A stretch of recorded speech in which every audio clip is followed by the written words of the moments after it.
Добар ден, почитувани. Ова е стартот на најновата телма амбуланта. Велат дека после мозочниот удар повеќе ништо не е исто. Некои од пациентите, за жал, ќе ја изгубат битката за живот и ќе починат. Од оние пак што ќе преживеат, голем дел ќе се соочат со траен инвалидитет. Оние лица пак што ќе се опорават, ќе живеат без спокој, од страв од нов мозочен удар. За последиците од мозочиот удар и причините што доведуваат до нега, денеска разговараме со професор доктор Драгана Петровска-Цветковска, невролог од Универзитетската клиника за неврологија. Емисијата, односно разговорот во студиото, ќе го проследите веднаш по рекламниот блок.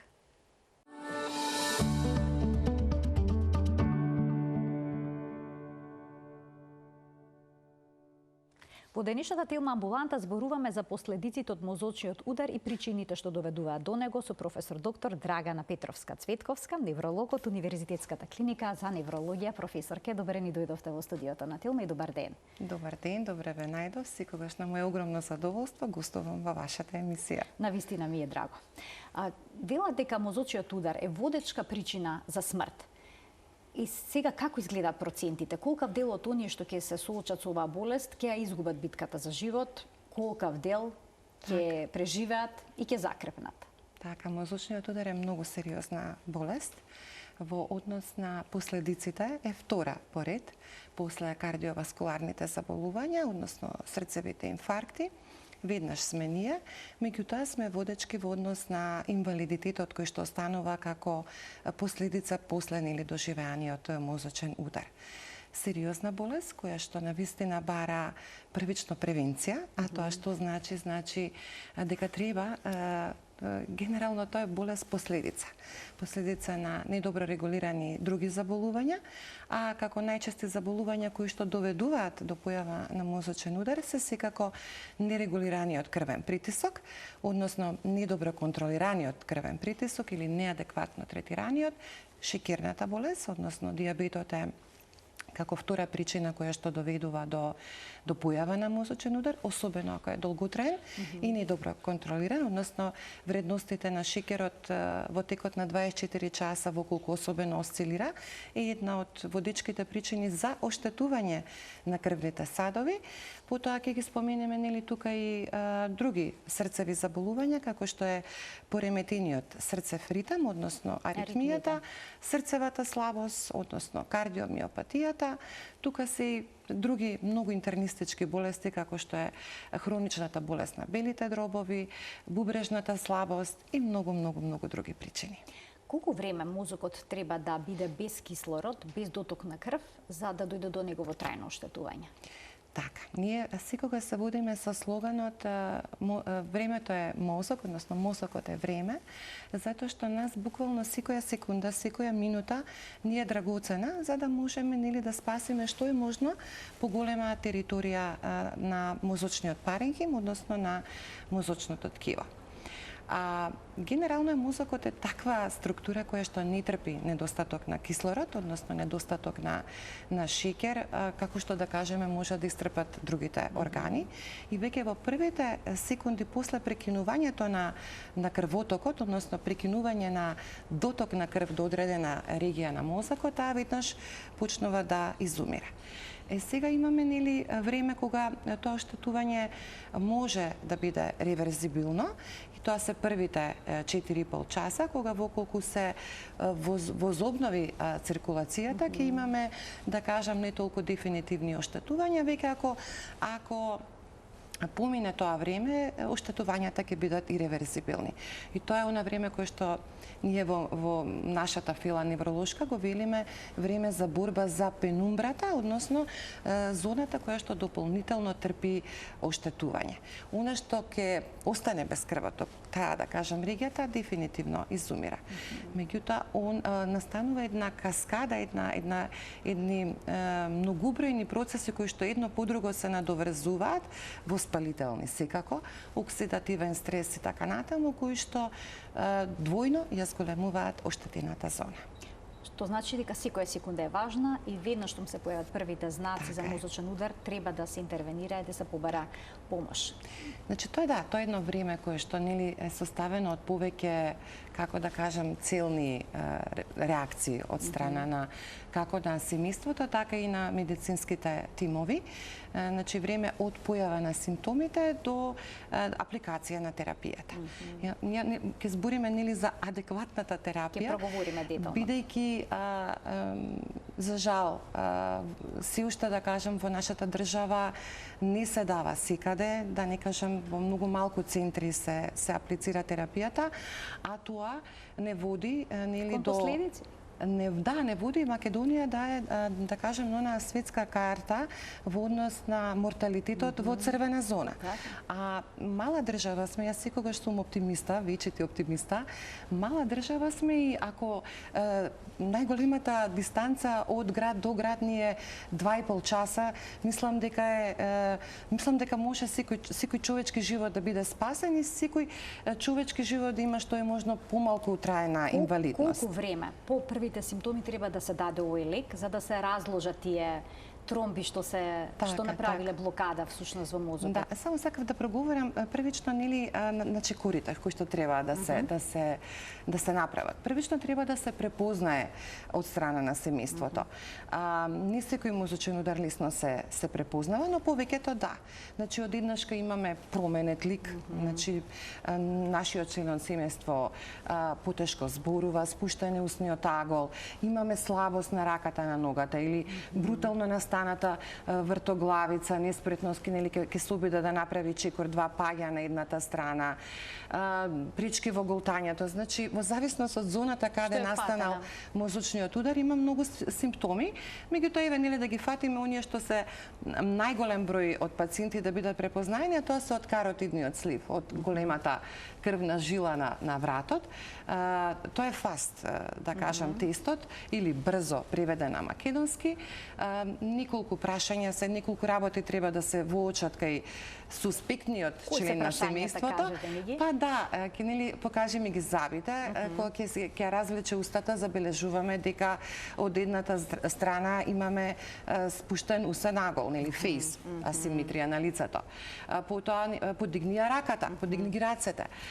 Секако во колку имаме слабост од едната страна, кога ќе се направи обид раката брзо тоне, брзо паѓа или воопшто не може да ја подигне, нема потреба нели ногата да ја проверуваме, доволно е раката.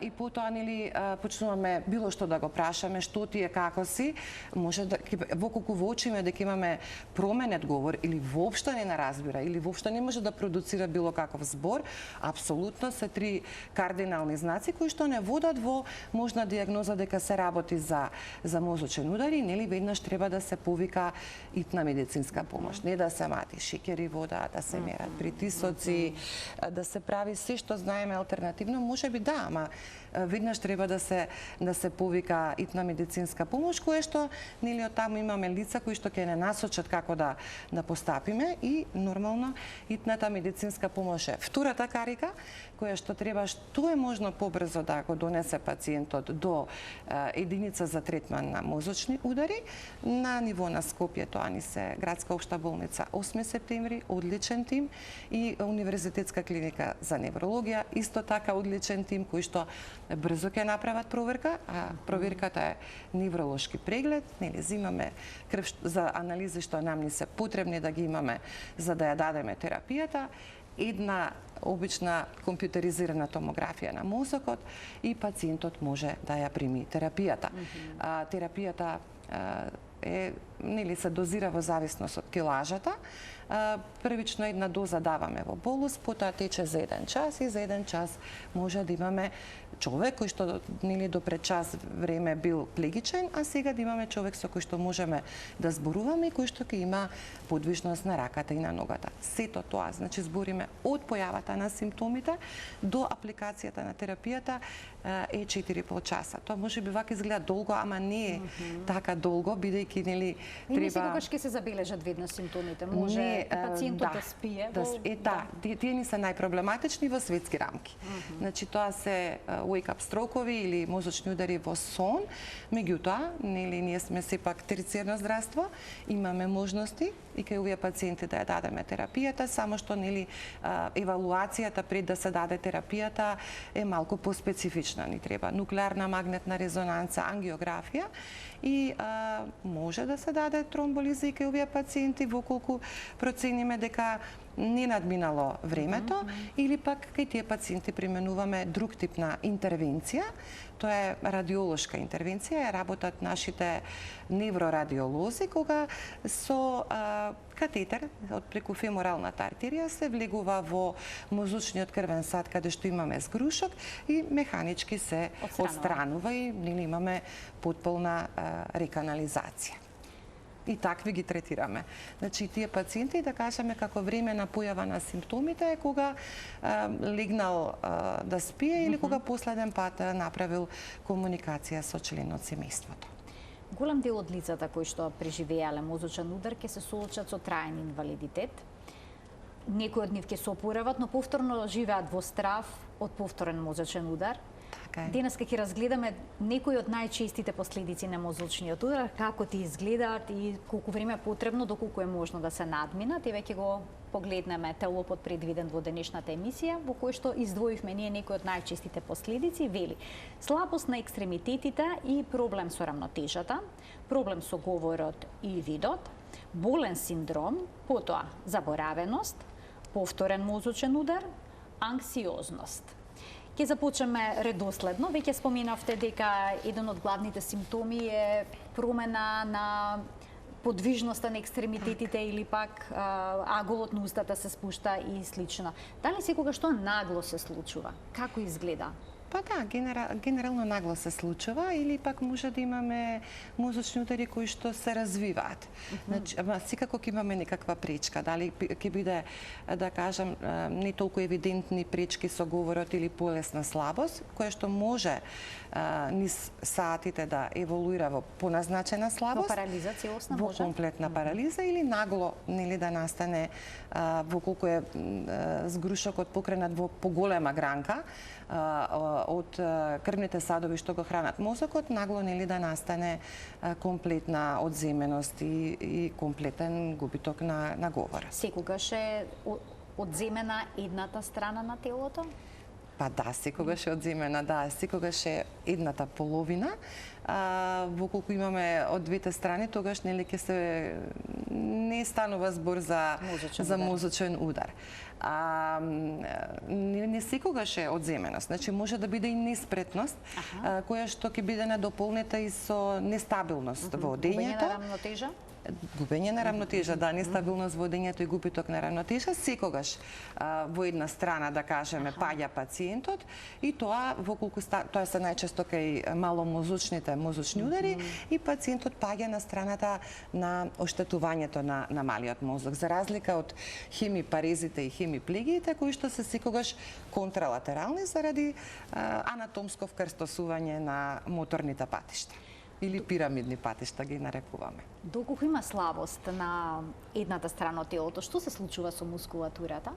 Дали таа ќе биде опуштена, згрчена, како изгледа? Така, во првите сати, во првиот ден, обично таа е млитава, одземена, значи имаме млитава слабост со позитивен, а никогаш и не мора да е позитивен знакот на Бабински, за да како изминуваат деновите, таа млитава слабост премине во еден спастицитет и најчесто кога згрченост, да, на мускулатурата и најчесто нашите пациенти после мозочен удар навистина мака мачат со тој спазам, односно згрченост на мускулатурата, со нели вкочанета шака, со неможност да ја отворат во лактот, да го подигнат рамото, нели истото и со зглобовите на ногата и тука нели од помош ни се колегите од физијатрија, а воколку имаме некој многу изразен спазам, може и апликација на ботулинум токсин, односно на ботокс, кој што Диспорт во Македонија, кој што секако е во многу високи единици, бидејќи станува збор за, како да кажам, масивни мускулни групи кои што треба да се опуштат. Да. Дали врз основа на згрченоста на мускулите, на екстремитетите, нивната, врз основа тоа колку се свиткани, може да процените дали е мозочниот удар многу силен или е послаб? Згрченоста Дали во некаква корелација? Па големината на мозочниот удар секако и локацијата, особено битно, и големината, и територијата, и локацијата ни дава нели како последица развој на сериозен инвалидитет со слабост и згрченост на мускулатурата.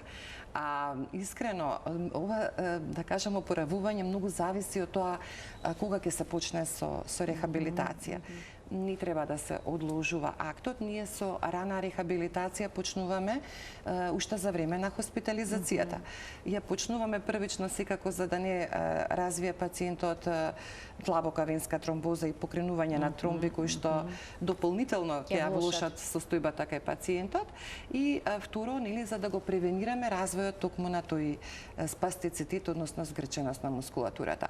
Кога ќе помине таа акутна фаза, веќе кај пациентот треба да се почне со сериозна физикална рехабилитација, вертикализација, движење и оспособување, нели, во рамките колку што може да се оспособи пациентот да може да се врати во некое, условно кажано, нормално дневно функционирање. Доколку пациентот се крене на нози и почне да оди, самостојно или пак со некакво помагало, сметате ли дека е добиена голема битка? Секако. Значи, првично, кога ќе им ги види... Она со кој што се соочуваме најчесто нели е неприфаќањето на состојбата. Мозочниот удар не за џабе го добил називот удар. Доаѓа најчесто ненајавено, доаѓа од еднашка и еден активен човек се наоѓа во постела, зависен од нега, буквално од нега, од друго лице. Да, и тоа е многу тешко се прифаќа. И да кажем, ние се соочуваме со една депресија уште во првите денови кога ќе сватат што им се случило и дека тоа така брзо нема да помине. Секако тука разговараме дека и тоа е таква состојба која што нема брзо да помине и дека понатамушниот тек на опоравувањето зависи од активноста и ангажманот на самиот пациент. Некогаш се труди и семејството, се трудиме и ние, се трудат и колегите физијатри, ама се зависи од структурата на... Од мотивацијата и на пациентот?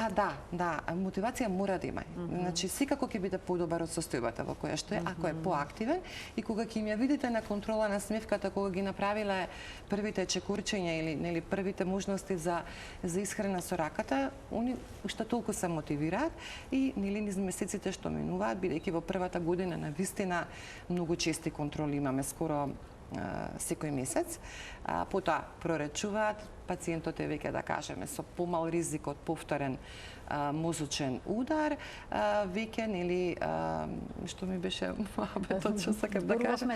Сакам да кажам, да, дека секоја наредна контрола, како имам подобар во однос на моториката, имаме, нели, поголема мотивација да се борат за да бидат во подобра здравствена кондиција. Следното ни е проблем со говорот и со видот. Колку време по мозочниот удар би требало да се врати говорот или пак еве проблемот со голтањето? Има ли некои рамки по кои што се водите или се е тука индивидуално? Индивидуално е во зависност од, пак ќе кажам, територијата и локацијата. Говорот, воколку ни е засегнат, сериозно засегнат, зборам во правец на тешка продукција на зборови или неразбирање на тугиот говор, тоа се две различни зони на мозокот. Ако се тоа обсежни зони, опоравувањето на вистина, да не кажем, најголемата мака и најголемата последица ние токму пречките со говорот, а и немаме малку слабо ни е развиена, да кажам, работата со логопедите, иако имаме логопеди при Институтот за слух, говор и глас, да, кои што работат со оваа категорија на пациенти, меѓутоа самата зона да се стимулира, да се почне некако, како да ви кажам, како почетничко работење со многу мали деца кои што имаат сериозни пречки со говорот и бара сериозна работа. Значи, упорност и сериозна работа. Покрај рехабилитацијата на инвалидитетот на раката и ногата, бара потреба и од секојдневна рехабилитација на говорот. Односно, да се стимулираат, условно кажано, живите зони да ја преземат функцијата. Во однос на видот, и тоа е сосема па друга зона, тоа е, да кажем, окципиталната зона, каде што ни се обработуваат видените слики, визуелните податоци. Обично ние гледаме кај нашите пациенти состојба така наречена хомонимна хемианопсија, кога една половина од видното поле не ја гледаме. Пациентите, обично овие пациенти немаат многу слабост, немаат некои тешки проблеми со говорот, може да имаат нестабилност и да го имаат токму овој проблем и сами си кажуваат, нели кога ќе ги распрашаме, нели кога ќе видиме каде е инфарктот, па малку поциљано ги распрашуваме, оти гледањето некако кај мозочните удари не име толку сериозно, ама кога ќе ги распрашаме, кажуваат да, десно гледам, левата половина докторке не ја гледам, или ќе застанете, ќе ги подигнете рацете, ќе ви каже десната рака ви ја гледам, левата не ви ја гледам, и тоа е состојба што нели бара време да се опорави. После 6-тиот месец од појавата на мозочниот удар можеме прогностички да кажеме во кој правец ќе оди подобрувањето кај пациентите. Значи, после 6-тиот месец? Па да. Тука? До првата година. Во однос на пречките со говорот, тука имаме удар со голтањето, имаме удар во многу посериозна зона, тоа е мозочното стебло, кај што ни се многу центри, покрај краниалните нерви кои што учествуваат во актот на голтањето и джвакањето, имаме и други центри. Центар за дишење, центар за срцева работа. Овие пациенти навистина ги следиме во акутната фаза, можне обазриво, можне сериозно, можне внимателно, затоа што може нагло да настане влошување, а терапијата што ја даваме во правец на намалување на отокот тука апсолутно не е ефикасна. Не е така ефикасна како за големиот мозок. Така, значи многу е важно кој дел од централниот нервен систем е зафатен за да се даде правилната терапија, значи клучна е добрата диагностика. Ќе продолжиме со уште неколку последици од мозочниот удар, болен синдром. Чувствуваат пациентите по мозочниот удар болка?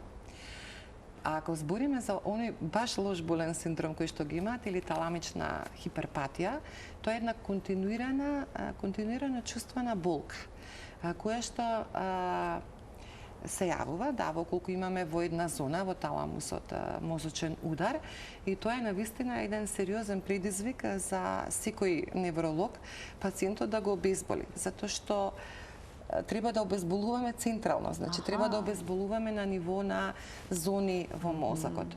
Изискува политерапија најчесто.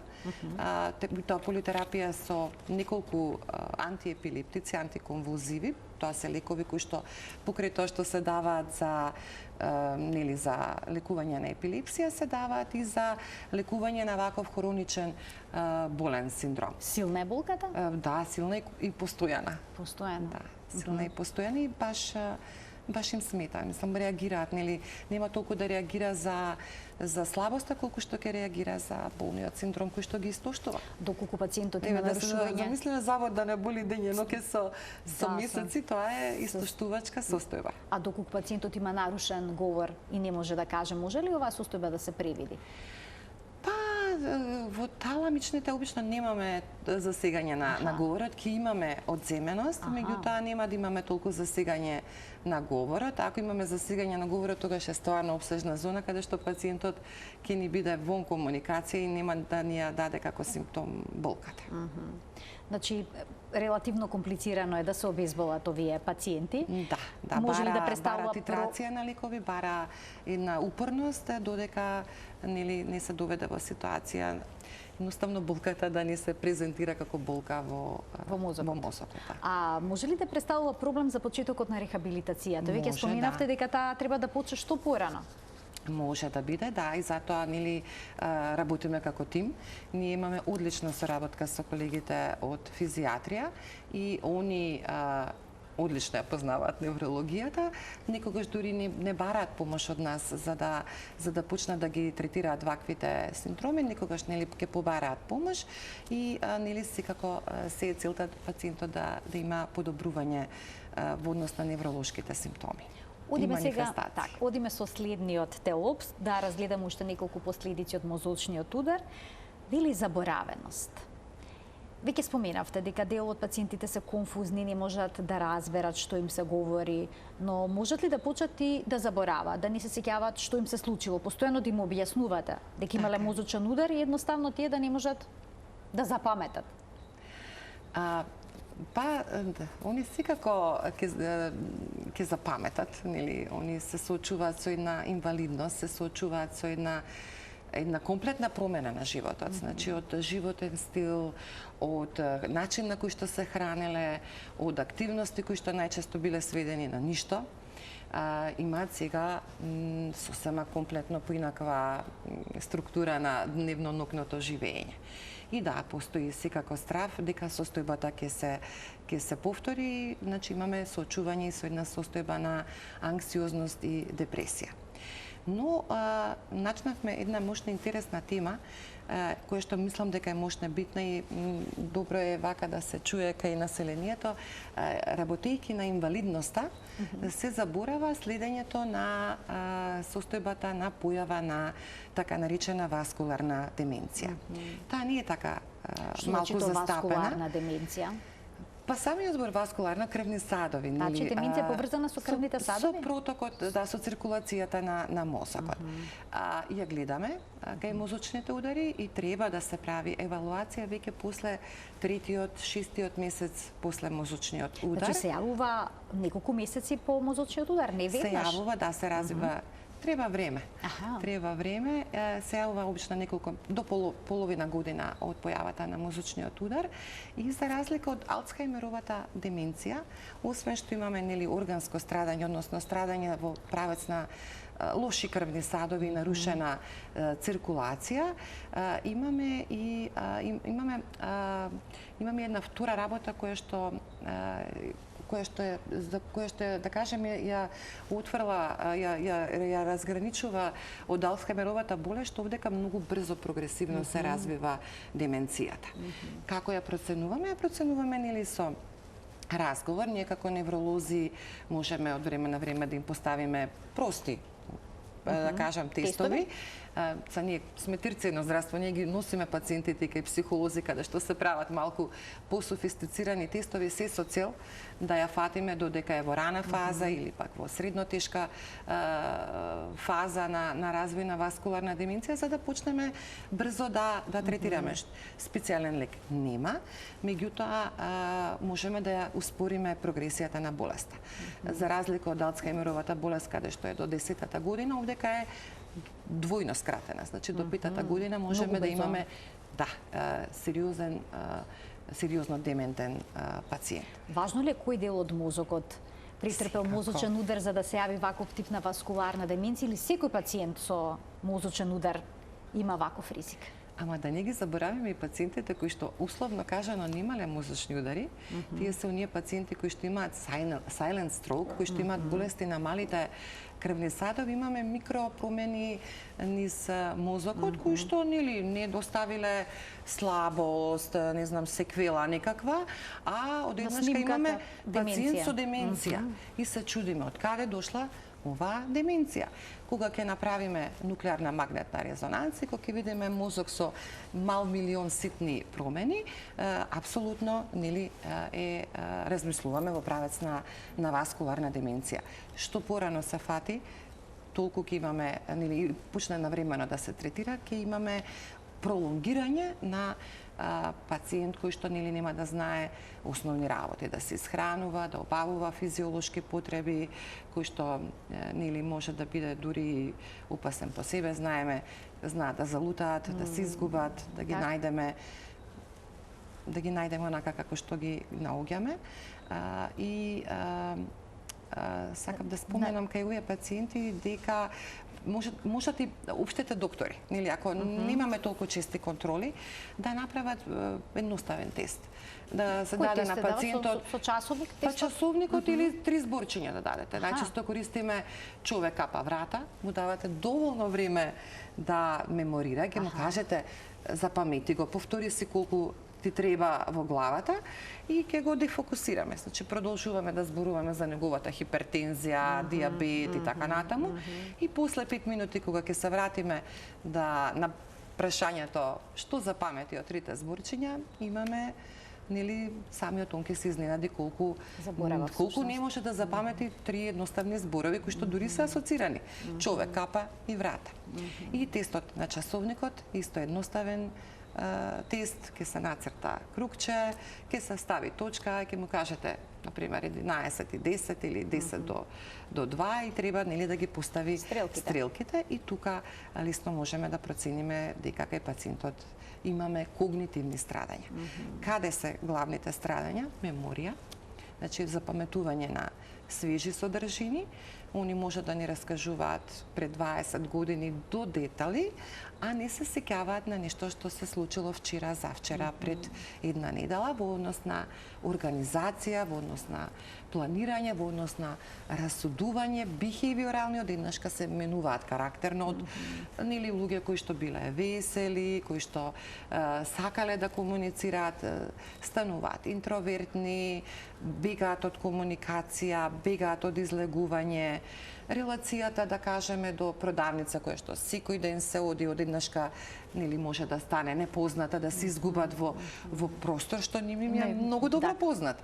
И да се збрка, да ги фати паника каде се изгубени, да бараат помош од други луѓе, да станат понекогаш и кавгаџиски настроени, а претходно биле топли луѓе кои што имаат добро разбирање за членовите на семејството и многу други милион ситни детали кои што едноставно ги прават да се поинакви од тоа што биле претходно. Значи тука колку порано се забележат овие промени, толку е подобро во насока на пролонгирање, како што споменавте. Бројката не е мала, значи бројката воопшто не е мала, 6 до 12.000 лица имаме пациенти со васкуларна деменција или мешан тип на деменција, согласно светската статистика, половина до 2/3 од пациентите се со Алцхајмерова болест, но овие 30% да не ги заборавиме, мултиваскуларната деменција навистина е малку тешко да се препознае, треба да се помисли кога имаме пациент со мозочен удар или пациент кој што по случај наод сме нашле хронични васкуларни промени во мозокот, да се следи и да се третира на време. Следува следната последица, а тоа е повторниот мозочен удар. И сега, колка е шансата за повторен мозочен удар кај лице што веќе имал оваков проблем во споредба со нормалната популација, односно здравата популација? Секако се на повисоко ниво на ризик, меѓутоа како изминуваат годините, ризикот се намалува кај овие пациенти. Но обстојува понатаму, да речеме, после 10-20 години? Па добро, после 10-20 години веќе не, меѓутоа во првите 5 години да, и они се под сериозен обазрив, внимателно и будно око ги следиме. Како ќе ги заштитиме? Имаме специфична терапија која што ја даваат и кардиолозите, ја даваме и ние, во зависност од причината на мозочниот удар, или ќе се одлучиме за антиагрегациона терапија, имаме можности, во државата 3 лека се ацетилсалицилна киселина, клопидогрел, дипиридамол, комбинација од тие лекови и секако лекови антилипемична терапија, односно лекови кои што ни ги фаќаат оние лоши подвижни масти кои што ни се лепат на крвните садови, или ако е срцева аритмија, во тој случај ќе дадеме антикоагулантна терапија. Сега имаме нова генерација на многу безбедни антикоагулантни лекови кои што не бараат следење на ИНР, значи не бараат да се земат точно во некое специфично време, не се поврзани со земање на оброк, навистина даваат една комфорност во однос на терапијата и ние топло ги препорачуваме. Има ли група на пациенти што спаѓаат во поризична група за повторување на мозочен удар? Бидејќи велиме мозочниот удар е последица на недобро чувано здравје, секако поризични ќе ни бидат пациентите кои што имаат покачени масти, пациентите кои што имаат хипертензија, пациентите кои што имаат диабет, кои што имаат аритмија, срцева слабост. Возраста игра некаква улога? Возраста би рекла играше улога порано. Бидејќи сега се помлади лица има со мозочни удари. Е застрашувачки факт. и нели во светски рамки се алармираше кај нас многу брзо се соочивме со наше лично искуство. Границата ни е сосема поместена, значи имаме 20, 30, 40 годишни пациенти кои што одеднашка доживуваат сериозен мозочен удар со сериозни последици од нигде никаде. Нели условно кажано, повеќето од нив без некој ризик фактор. И кај овие пациенти секако анализите ни се насочени во малку поинаков правец. Тука веќе правиме и други типови на анализи во однос на тромбофили, други типови на крвни заболувања, генетски испитувања, подетални испитувања на срцето, затоа што кај нив често пати знаеме да откриеме вродени аномалии кои што се нели не им правеле проблем, па заради тоа и не се детектирани како проблем и кај нив пристапот е сосема поинаков. Да. А што е со стравот? И како ризик фактор морам да го споменам, пошто мислам дека се ова едукативни емисии каде што треба да се информира. Треба да научиме. Да научиме, да, како луѓе, како население. Значи, злоупотребата на дрогите. Многу ни е присутна кај младата популација, особено... Да, неверојатно многу. Неверојатно да, многу, јас сум една емисија за шок. зависности Да. и неверојатни податоци беа изложени. Достапна е дрогата на секој ќоше и дава убав филинг, особено на младите бизнесмени. Нели, изнемоштени од, не знам, 18 часа работниот ден, се преминува на малку опуштање во добра екипа, со алкохол, па потоа се конзумира кокаин, за да нели се освежи мозокот, бидејќи за неколку часа пак ќе почне новиот турбо работен ден.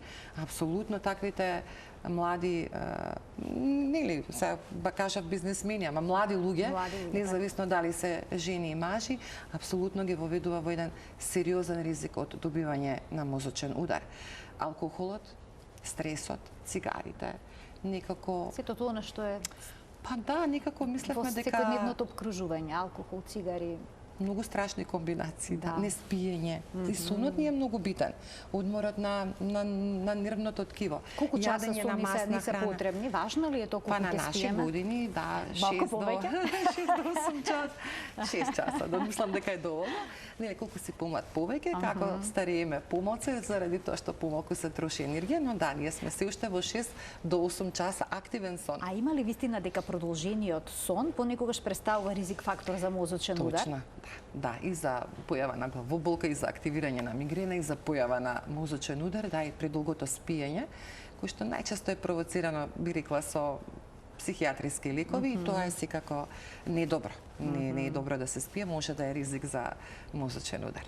Следно ни е анксиозноста, веќе ја споменавте во емисијата, но и би сакала да ја прашам што е со оној страв што го чувствуваат пациентите кои што се опоравиле, закрепнале, релативно добро ги повратиле сите функции.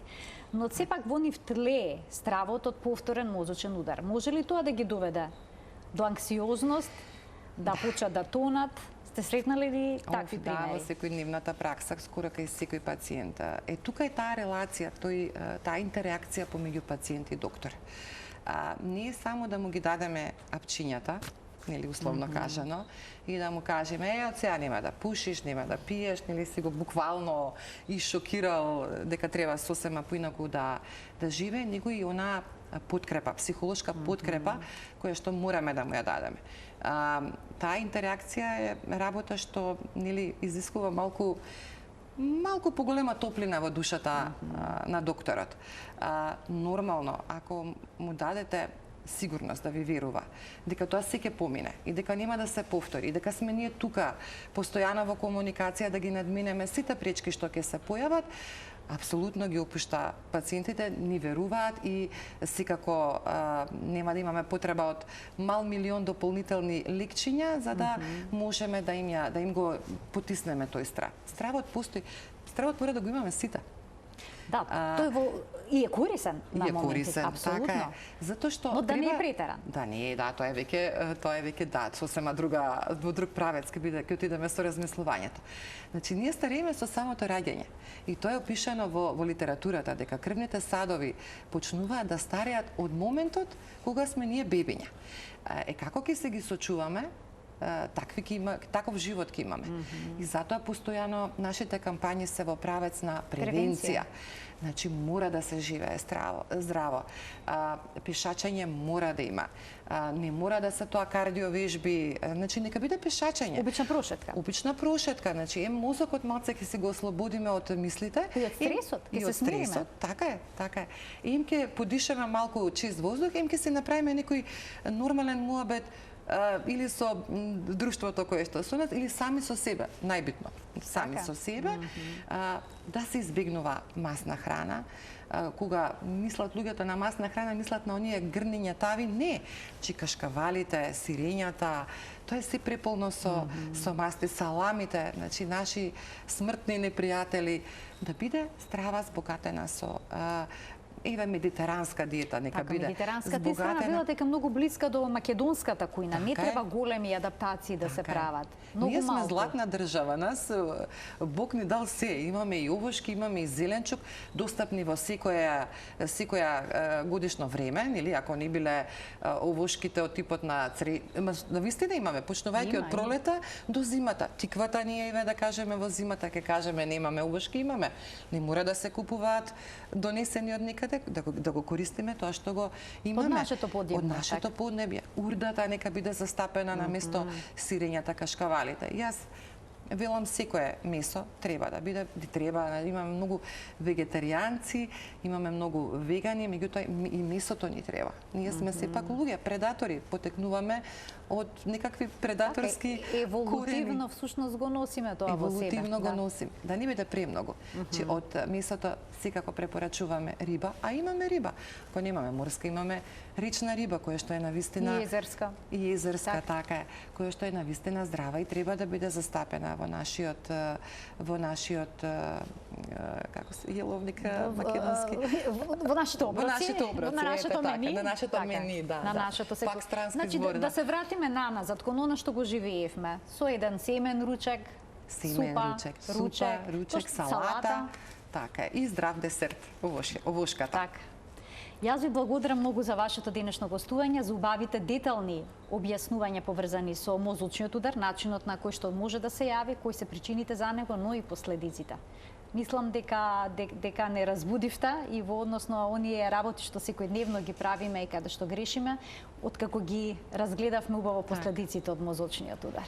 Па, Марија, ти секогаш многу детално ја подготвуваш емисијата и навистина за кратко време почнавме од причински до последични состојби кои што се јавуваат во тек на мозочен удар. Убави прецизни појаснувања, секогаш се квалитетни и убави за гледачите.